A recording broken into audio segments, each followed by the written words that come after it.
అందరికీ నమస్కారం. రాష్ట్ర ప్రజలకి, శ్రేయోభిలాషులకి, ప్రతి ఒక్కళ్ళకి శ్యామల యాంకర్ వైఎస్ఆర్సీ పార్టీ. మరి ఈ మధ్య కర్నూలులో కావేరీ లగ్జరీ యాక్సిడెంట్గా అయ్యి ఒక 19 మంది కానీ 20 మంది కానీ చనిపోయారు. మరి వాటికి కారణం ఎవరు ఒక్కసారి చెప్పండి. తప్ప తాగి అర్ధరాత్రి రోడ్డు మీద ఎక్కమని కూటమి ప్రభుత్వం ఏమన్నా చెప్పిందా? ఒక్కసారి చెప్పండి. మరి ఏమైనా ప్రతిదీ రాజకీయాలు చేయాలంటే ఇలాంటి శ్యామల గారి వాళ్ళు ఎలా సరిపోతుంది, ఏ విధంగా సరిపోతుందో ఒకసారి ఆలోచించండి. మరి చనిపోయిన వాళ్ళ కుటుంబాలకు ఎలా ఉన్నారు, ఏ విధంగా ఉన్నారు అన్న పరిస్థితి ఏమిటి అని ఒక్కసారైనా ఆలోచించి వెళ్ళి చూసి వచ్చారా? చూసి వస్తే ఊరట కలుగుతుంది కదా. ఇటువంటి పనికిమాలిన మాటలు ఎందుకు మాట్లాడుతున్నారు? పనికిమాలిన మాటలు. ఏది ఏమైనా ఇటువంటి వాళ్ళకే సరిపోతుంది, వేరే వాళ్ళకేం సరిపోదు. నువ్వు ఎక్కడో ఉంటావు, ఇంకొక చోటకు పోయి మాట్లాడినట్టుగా ఇంకొక చోట ఏదో చేసినట్టు చేస్తావు. నువ్వు ఉండేది ఒక చోట, నువ్వు మాట్లాడేది ఒక చోట. ఏ రోజైనా కానీ నువ్వు వెళ్ళావా? నువ్వేమైనా కాపురం చేసావా?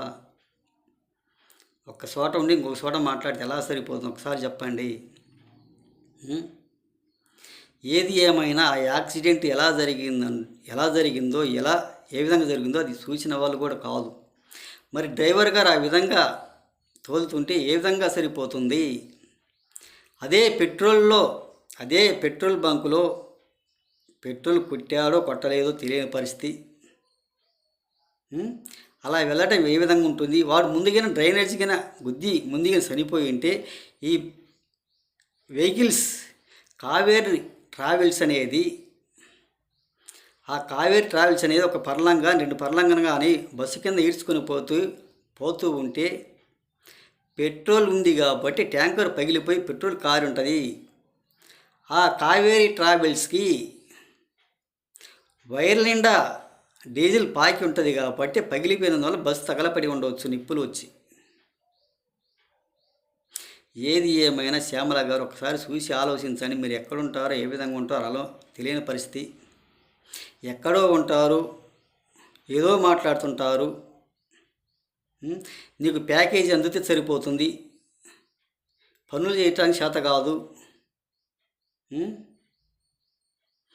ఏది ఏమైనా కొంచెం ఆలోచించుకొని మాట్లాడండి. ఏదో బైకులోళ్ళు కదా, ఏదో 10,000 20,000 కడితే బైకులు ఇచ్చేస్తున్నారు, అవి తోలుతున్నాము తప్పతాగి అనేది ఎవరికి బాధ్యత? ఎవరికి దానికి బాధ్యుడు? బైకోడు బాధ్యత. ఒక మూర్ఖత్వంగా తప్పతాగి నేను బైక్ తోలుతున్నాను ఏ విధంగా నాకు విచ్చలవిడిగా నా ఇష్టాసారంగా అనటానికి. బస్సోడు కూడా ఏ విధంగా వెళ్ళాలి, ఎలా వెళ్ళాలి అనేది కొంచెం ఆలోచించుకోవాలి. బస్సు డ్రైవర్ కూడా తాగి ఉండొచ్చు అనేది కొంచెం ఆలోచించుకోవాల్సిందిగా. ఏది ఏమై ఇద్దరి తప్పై ఉండొచ్చు. ఆ అర్ధరాత్రి తాగి వాడు బైక్ తోలడం కూడా చాలా పొరపాటు, చాలా తప్పు. ఒక్కసారి ఆలోచించుకోండి. కొంచెం ఆలోచించుకొని మాట్లాడండి. ఏదో 11 సీట్లకే పరిమితం అయిపోయాము, ఇక రాదు అన్న ఆలోచనతో ఇలా మూర్ఖత్వంగా మాట్లాడటం సరైనది కూడా కాదు. శ్యామల గారు తెలుసుకొని మాట్లాడండి అనేది ఒక్కసారి ఆలోచించుకోవాల్సిందిగా రాష్ట్ర ప్రజలకి, శ్రేయోభిలాషులకి ప్రతి ఒక్కళ్ళకి హృదయపూర్వక ధన్యవాదాలు.